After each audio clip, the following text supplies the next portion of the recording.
Porque Deus tanto amou o mundo de tal maneira que deu o seu único Filho unigênito, para que todo o que nele crer não pereça, mas tenha a vida eterna. João, capítulo 3, versículo 16. A fé inabalável. O acreditar, que firma nosso conceito de verdade em crenças alheias. Qual o sentido em ter uma fé baseada em aceitar um possível destino, dado as nossas escolhas em vida? Ser vivo eternamente, ser santo, ter bom ânimo e ser íntegro.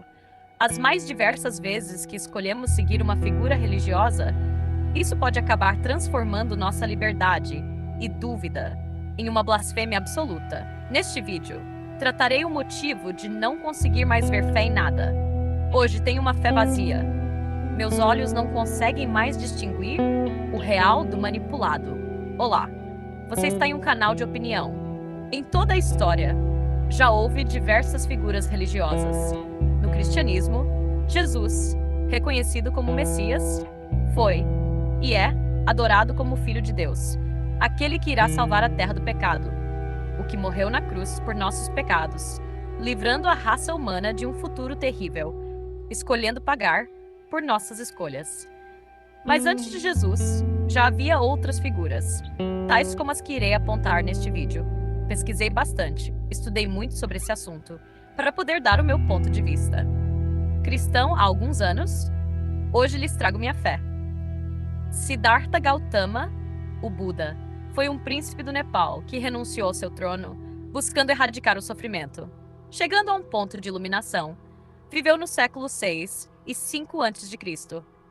Sua representação era de um homem gordo, o que dava uma impressão que remetia à abundância, à fartura, e talvez para alguns um pouco de luxúria.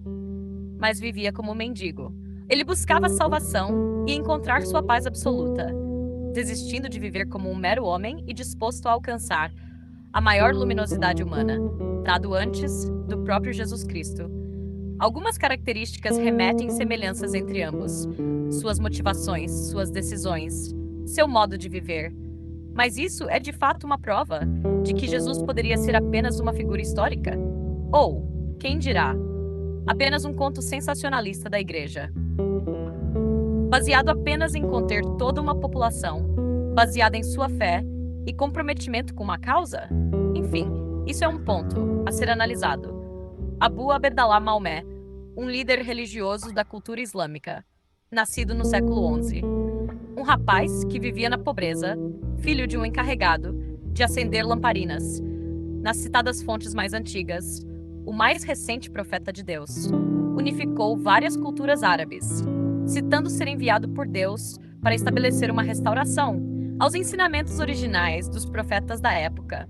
Ao notar incoerências entre o que acreditava ser certo e os pontos dos judeus, decidiu cortar laços, tornando-se assim um guerreiro na criação de uma nova ordem, chamado Islão. Maomé era um profeta íntegro, um dos mais próximos de Deus naquele momento, tomando para si as dores dos homens, reconciliando-se com sua fé inabalável. Mas, a troco disso, o que aconteceu?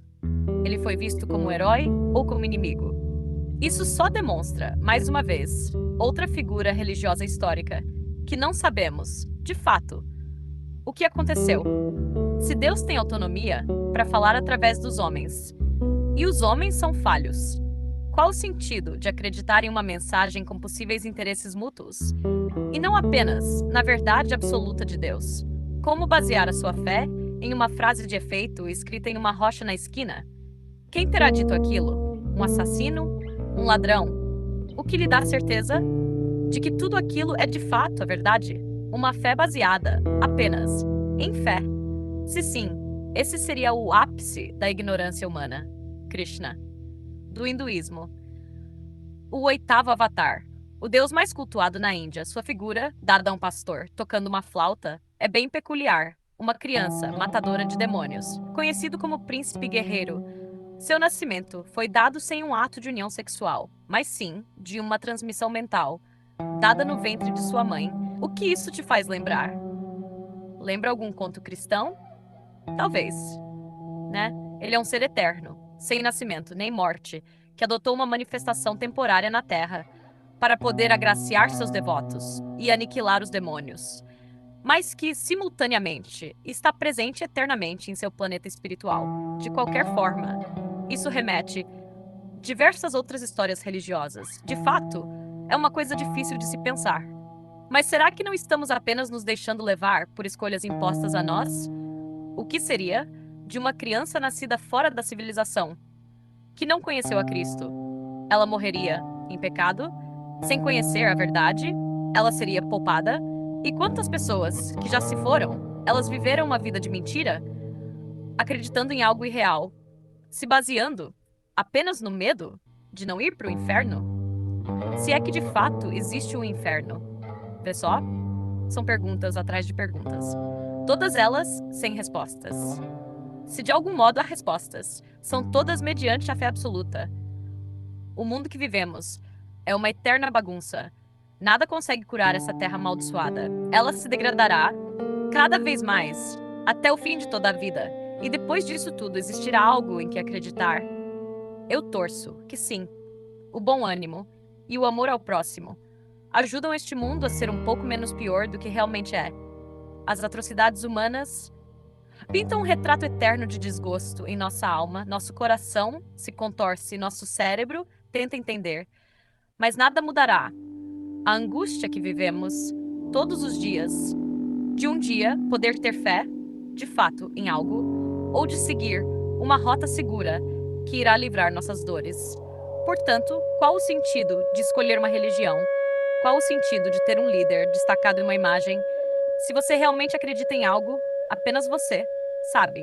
Apenas você sente. Não jogue sua fé em coisas banais.